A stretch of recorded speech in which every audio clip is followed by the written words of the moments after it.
Hola a todos los prismáticos. Hoy les tenemos un invitado, bueno, decir especial sería redundar.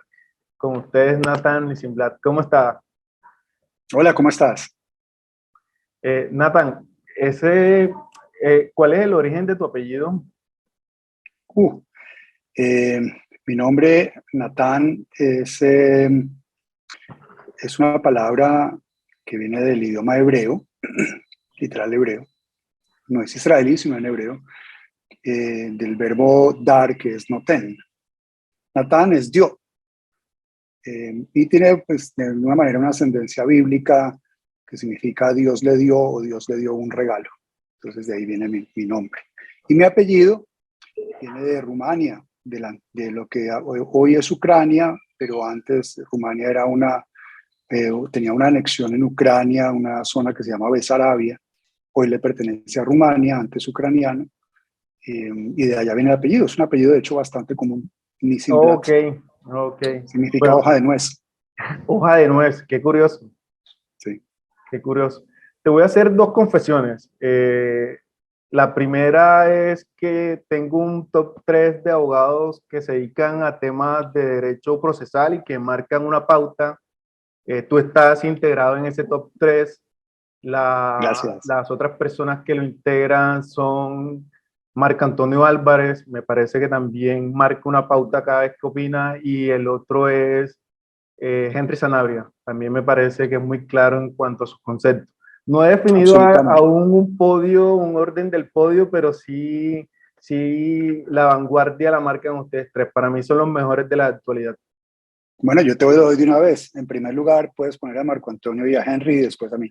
Ah, bueno, ya entonces ahí definimos el orden.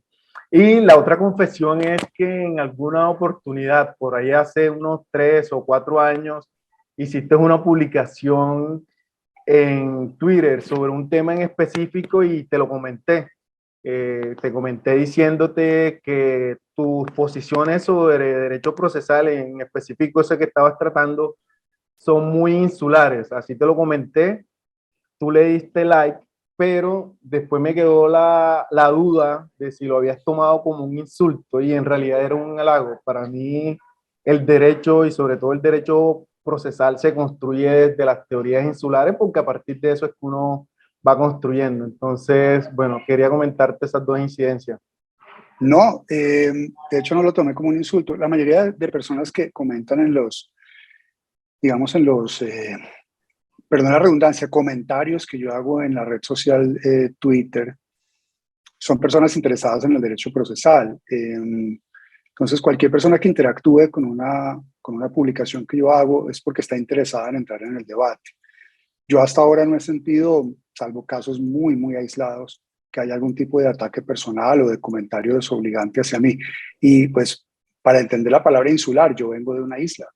Claro. Yo crecí, mis padres vivieron en la isla de San Andrés, yo soy isleño, entonces entiendo el concepto, según yo entendí lo que habías publicado, era una opinión aislada, no era como de pronto un apoyo a todo lo que los demás vienen diciendo. Sí, no, Entonces, y eso no a lo mí me tomé como una encanta, ofensa. me encanta, me encanta. Hoy le comentaba a una amiga, le decía, imagínate que voy a entrevistar a Nathan Nisimblad y lo primero que me dijo es, wow, Nathan es la impresión del típico abogado de serie, de telenovela. No, Entonces le dije, bueno, se lo voy a decir en la entrevista para que lo sepa. pues gracias, pero ahí sí no sé si tomarlo como un insulto o como un halago, porque hay una serie de abogados que son, digamos, el icono de lo que no se debe hacer. Siempre Ok, lo digo. ¿cuál Por es ejemplo, esa esta serie? serie Suits se llama, Ok, trajes. ok, En inglés suit es una palabra que significa dos cosas. Lawsuit, que significa una demanda, suit, o un traje, como traje y corbata. En inglés tienen exactamente la misma forma de escribir, de ahí por qué utilizan esa palabra para la serie. Pero se trata de dos abogados que cometen fraude. Entonces yo realmente, aparte de lo bonito que se pueden vestir o lo elegantes que se puedan ver, no recomiendo la serie. Pero mira porque, que digamos, éticamente no es una serie que deban ver nuestros abogados y menos los abogados en formación. Estéticamente es divertida, pero no pasa de ahí.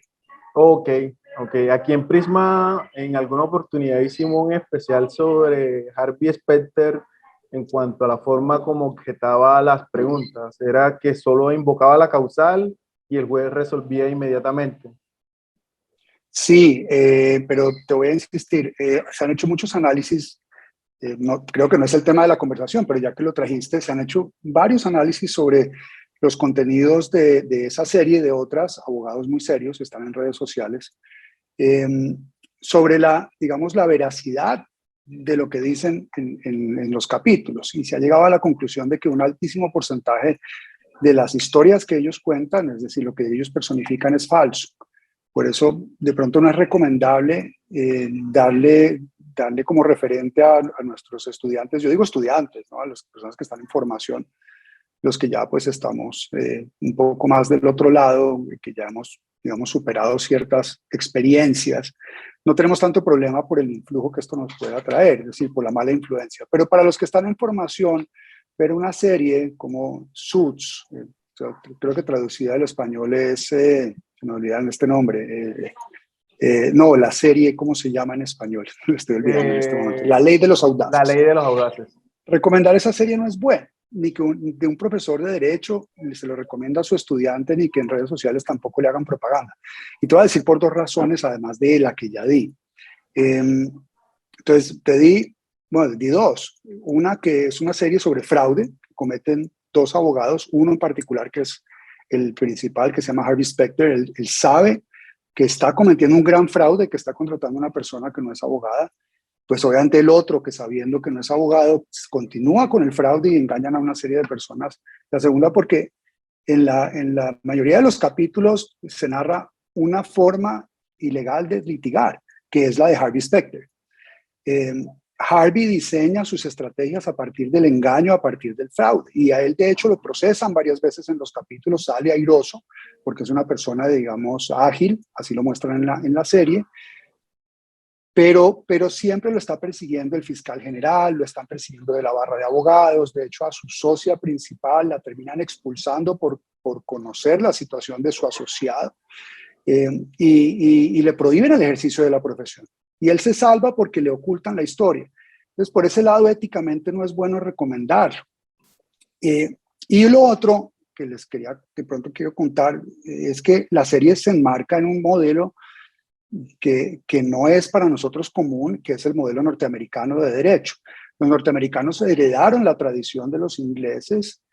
Eso se llama derecho consuetudinario y no es, yo les diría, ni medianamente parecido al nuestro. Ellos litigan en un área que es el área civil, el área comercial. De pronto muestran un poquito el tributario, que es el que le corresponde a otro de los personajes principales de la historia, que es el gordito. Pero su litigio es comercial, básicamente eso. Ellos trabajan en adquisición. Luis trabaja tributario y es el que más aporta dinero, en temas de dinero a la empresa. Y Luis es muy ético. Luis se viene a enterar de la historia después. Si uno podría seguir la historia, sería la del personaje de Luis, Claro. Personaje ético. Los demás no. Pero para completar la historia se enmarca en un sistema de derecho que vuelvo y digo que es diametralmente opuesto al nuestro. La forma de ir a juicio es algo que nosotros de pronto podemos explorar. Ahorita estamos en comisión de reforma al Código General del Proceso y estamos viendo la posibilidad, si nosotros empoderamos a los abogados para que practiquen pruebas de la misma manera que ellos lo harían, yendo a las oficinas, trayendo un diputado del juez para que esté pendiente de las preguntas o formularse interrogatorios mutuamente, como nosotros ya lo tenemos en el artículo 188 del Código General del Proceso. Pero por lo demás todo se marca en un sistema totalmente diferente. Entonces tampoco es bueno tomar como referente una serie norteamericana que está, digamos, ambientada en el estado de Nueva York con las leyes procesales de ese estado. Claro. Y sabemos que las leyes procesales del estado de Nueva York pues son también distintas a las del resto de los estados, no son iguales a las de todos los estados que componen la Unión allá en los Estados Unidos de Norteamérica, porque en algunos, por ejemplo, se sigue un derecho estatutario, estado de Luisiana, no se sigue un derecho consuetudinario y, por supuesto, cada uno de ellos, porque son sistemas autónomos, todos unificados por una gran corte, que es la Corte Suprema de Justicia, pero son autónomos y se pueden dar sus propios códigos de procedimiento, punto tal de que inclusive en lo penal cambia de un estado a otro. Películas que yo sí puedo recomendar. Esto es dato de Marco Antonio Álvarez para que veas. Marco Antonio Álvarez en una de sus conferencias los puso a ver una película de comedia que se llama Mi Primo Vini. Y lo interesante al comienzo de la película es que un abogado se postula delante de un juez sin saber mucho, un recién graduado. Y el juez obviamente le llama la atención, le dice, ¿usted sabe cuál es el procedimiento de esta zona del país? El abogado dice, pero yo ya me gradué de Derecho. Sí, pero es que usted no se graduó de todas las legislaciones. En varios países pasa eso, pasa en Venezuela, pasa en Argentina. Afortunadamente no pasa en Colombia. Nosotros tenemos un sistema unificado, un código general del proceso, un código de procedimiento penal y así sucesivamente, porque nosotros somos república unitaria. Entonces, por esas, digamos, varias razones yo no recomiendo la serie, más allá que pasar un rato agradable, pero no es definitivamente un referente para nosotros los abogados. Creo yo que ni siquiera para hacer un meme, ni siquiera lo que yo veo en redes sociales, como ponen a Harvey detrás y te dan una lista de recomendaciones éticas, cuando es el personaje menos ético que hay en toda la televisión norteamericana. Ok, perfecto, Nathan. Nathan, ¿qué cargo estás desempeñando actualmente? Yo soy magistrado del Tribunal de Antioquia, en carrera. En carrera. ¿Qué tal la experiencia? Sí. Fantástico.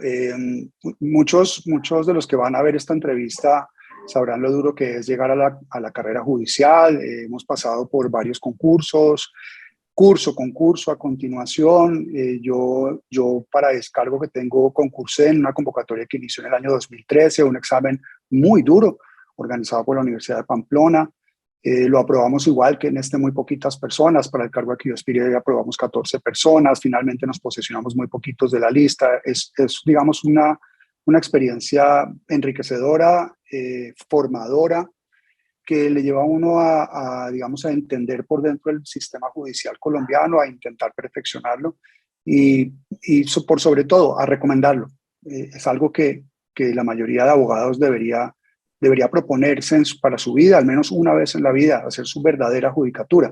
Tú recordarás que antiguamente el concepto de judicatura era porque los abogados para poder graduarse debían hacer una pasantía siendo jueces, eran jueces municipales, sin saber absolutamente nada. Después el modelo cambió, ya se convirtieron en auxiliares de jueces, lo que se llama hoy la judicatura ad honorem, con la cual, por cierto, me gané cierta, digamos, recriminación. Ahí sí hubo interacciones bastante, digamos, ofensivas. No las tuve en cuenta porque sé de dónde venían cuando yo dije la judicatura ad honorem es buena.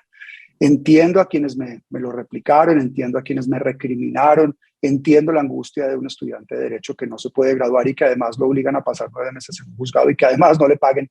Yo todo eso lo entiendo, pero no me arrepiento del tuit que publiqué felicitando a la Corte Constitucional por sus 30 años, y en ese momento me acordé con bastante nostalgia que yo pasé mis 9 meses haciendo judicatura en la Corte Constitucional. Por cierto, también hice tesis y también hice judicatura y también hice consultorio jurídico y las hice todas. Entonces, de pronto por eso lo publiqué y no me arrepiento, nunca lo borré. Por eso sí recibí muchísimas respuestas muy negativas. Me regañaron, me insultaron, pero nunca me sentí ofendido. Ok. Recientemente acá en Cartagena se llevó a cabo el Congreso de Derecho Procesal. Tu ponencia se tituló El juez que no se equivoca. Cuéntanos en qué consiste.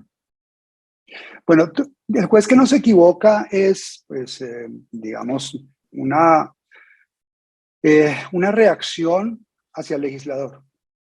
Es un título, ya los que escucharon la ponencia, casi que sarcástico, porque nos hemos dado cuenta que hay una tendencia muy marcada hacia el pensamiento de la infalibilidad de nosotros los jueces. Nosotros somos humanos. Y no obstante, el legislador en materia de pruebas está convencido de que nosotros no nos podemos equivocar. ¿Y cómo está reflejado ese pensamiento? En las pruebas de oficio. Y la ponencia giró en torno a la facultad oficiosa en materia de pruebas. Hubo otros temas que yo no alcancé a tocar por razón de tiempo y que espero poder escribir como el modelo que nosotros tenemos, pero básicamente todo giró en torno a esto. Cuando el juez decreta una prueba de oficio, también debería obedecer las reglas o requisitos intrínsecos de la prueba. Una prueba solo se puede decretar si es procedente, conducente, pertinente, útil, se aporta al debate probatorio. Y nosotros los jueces a veces decretamos pruebas de manera irreflexiva. De pronto por ir a la carrera, estamos dentro de una audiencia, no lo pensamos bien, no tenemos insumos suficientes dentro del proceso, o a veces decretamos pruebas por intuición. Y el problema de la intuición es que la intuición no tiene manera de ser controvertida. Digamos, a mí se me ocurre que un hecho ocurrió, pero no se lo cuento a nadie y nadie me lo postuló. Nadie me lo dijo, a mí se me ocurrió. Entonces yo salgo a demostrar algo que a mí se me ocurrió. Nadie tiene forma de controvertir eso. Y todo eso con una, digamos, gran restricción es que el auto por el cual se decretan pruebas de oficio no admite recurso. Entonces, ¿cómo hacemos? Esa es la primera crítica. La segunda viene por ahí, por añadidura. Y entonces, como el legislador nos considera a nosotros infalibles, no nos podemos equivocar, porque pues si el auto no tiene recursos es porque nosotros nunca nos equivocamos. Viene lo siguiente, y es la práctica. Entonces, muchos colegas pensamos, y es algo pues normal en nosotros los jueces, que si el decreto de la prueba no admite recursos, pues la práctica tampoco los admite. Entonces viene el problema, y es que cuando estamos ya, por ejemplo, haciendo los interrogatorios, estamos recibiendo el dictamen pericial, estamos realizando la inspección judicial, entonces como nosotros fuimos los que lo decretamos oficiosamente, sin petición de la parte, entonces nadie puede intervenir. Entonces es algo así como que los abogados están presentes pero no podrían hablar, y esa es la otra crítica, ya es una crítica a la forma de entender. Entonces, parte de la ponencia es recordar que hay un artículo en el Código General del Proceso y una, digamos, jurisprudencia no muy amplia, pero sí sólida, que nos dice que la práctica de las pruebas sí admite todo tipo de contradicción, lo que significa que cualquier auto que dicte el juez durante la práctica de una prueba es susceptible de recursos. Y a eso le agregamos una tendencia que para mi juicio es bastante nociva dentro de la práctica de las pruebas, sobre todo los interrogatorios que se le hacen a las partes, a los peritos o a los testigos, y es que se crea que se entienda que no se puede objetar una pregunta de juez. ¿Se le puede objetar preguntas al juez? A mi juicio sí, a juicio de varios de nosotros tenemos que permitir eso. ¿Por qué? Por dos razones. La primera, porque hace parte de la práctica, y el artículo 170 dice: las pruebas decretadas de oficio estarán sujetas a la contradicción de las partes, es decir, durante su práctica. Esto ya es la práctica. Uno se pone a pensar, ya durante la práctica en un interrogatorio, ¿cuál es el medio de contradicción que digamos que no es objetable a la pregunta al juez? ¿De qué otra forma se lo hago? O por supuesto hay otras formas. Por ejemplo, cuando el juez no está cumpliendo con sus deberes frente al interrogado, los testigos, las partes, los sujetos procesales, inclusive el procurador, le pueden decir al juez, te hace falta algo. Como cuando el juez no toma juramento, juez, te faltó el juramento. O cuando el juez no pone de presente al testigo el objeto de su declaración, juez, te faltó informarle al testigo el objeto de la declaración para que no nos salgamos. Y así sucesivamente. Entonces uno controla.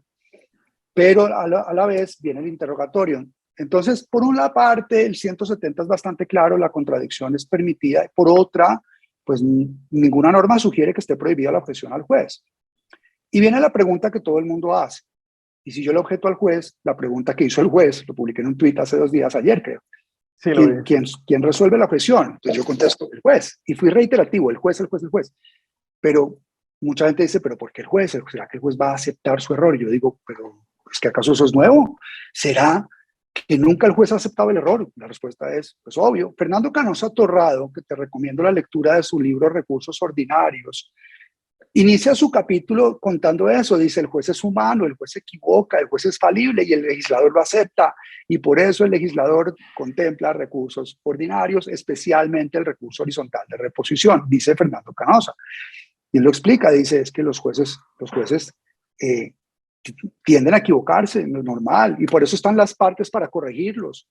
Y si nos queremos poner románticos, si quieren, evoquemos a Eduardo Juan Couture cuando publicó y postuló sus famosos mandamientos del abogado.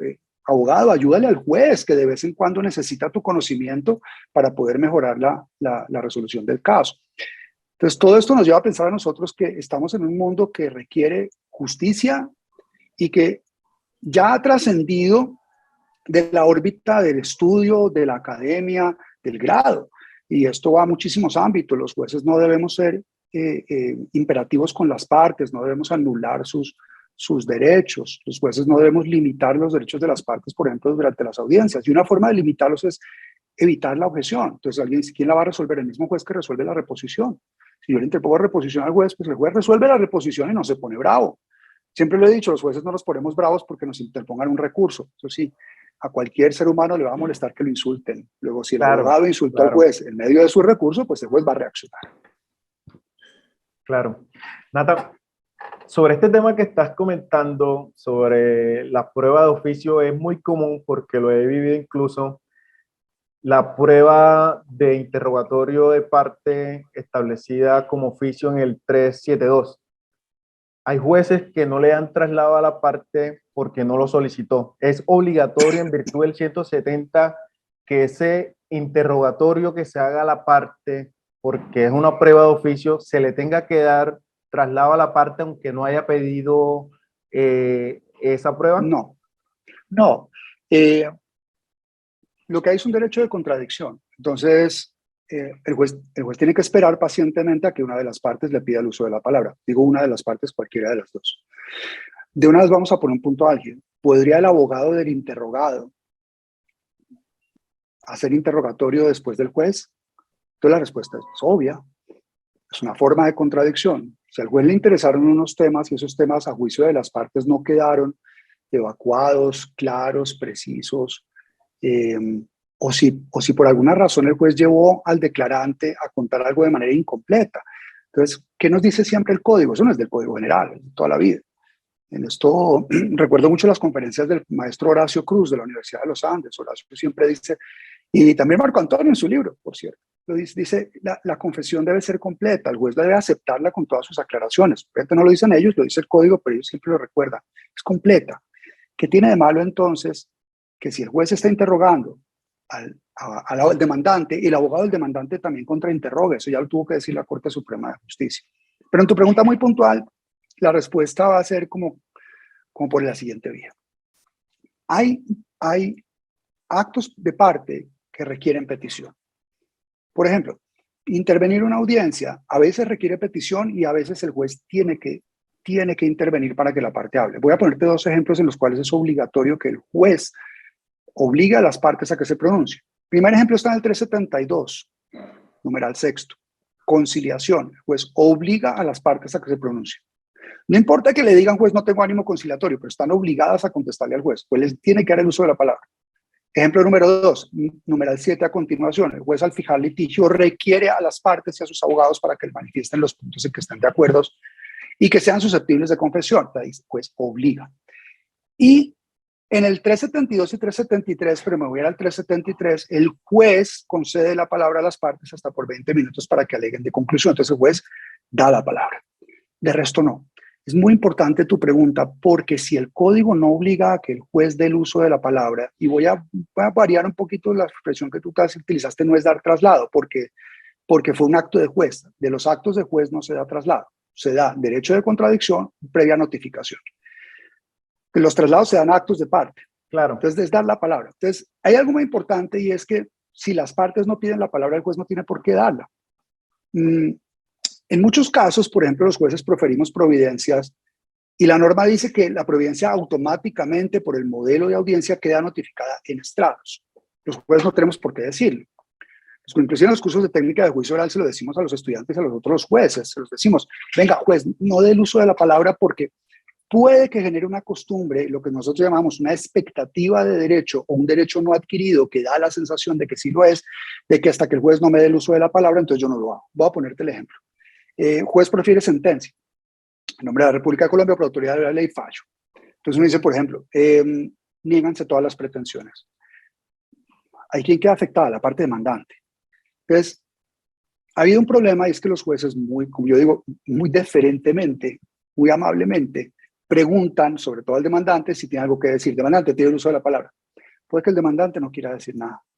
Entonces, pero el juez ya le dio la palabra. Entonces, como en otro acto de respuesta deferente, diciendo, ya me dio la palabra, entonces la gente termina diciendo, señor juez, no tengo recursos, o no tengo nada que decir. O el que sale vencedor en la providencia, que a mí me ha pasado, dice, me parece excelente su providencia. Cosas como esas. Me dice, pero Claro. ¿para qué le dio la palabra? Pero el caso más grave nos ha sucedido, y esto ha sido, digamos, objeto de muchas discusiones, es cuando el juez no da la palabra. Entonces el juez dice, en nombre de la República de Colombia, por autoridad de la ley, fallo, dice su fallo, lo termina de decir y el juez termina y no dice nada más. Entonces todo el mundo se queda como esperando, como ¿cuándo me da la palabra? Entonces el juez, lo mismo, me quedo esperando a ver cuándo me van a pedir la palabra, porque no es obligatorio que la dé, como los casos que sí te dije antes. Y entonces hemos tenido problemas porque abogados se quedan perdón la expresión, pasmados, esperando, expectantes a que el juez les dé la palabra y el juez nunca se la da. Entonces el juez dice, muy bien, como nadie pidió la palabra, entonces se declara clausurada la audiencia. Al declararse clausurada, por supuesto, queda ejecutoriada la sentencia. Y es cuando todo el mundo se alborota, pues, pero es que usted no me dio la palabra, pero es que usted no la pidió. Claro. Entonces es muy importante lo que acabas de proponer. Entonces, respuesta depende de la situación. El juez solo da la palabra cuando el código le dice de la palabra o requiera a las partes para que hablen, como por ejemplo, insisto, en una fijación de litigio. Requiere a las partes, si no, no. Porque puede alguien quedarse esperando a que el juez le dé la palabra y nunca se la da. Y nos ha pasado. Ok, bueno, perfecto. Se está tramitando o está en curso una reforma del Código General del Proceso. Se creó una comisión sobre eso, ¿no? Que tú estás ahí incluido.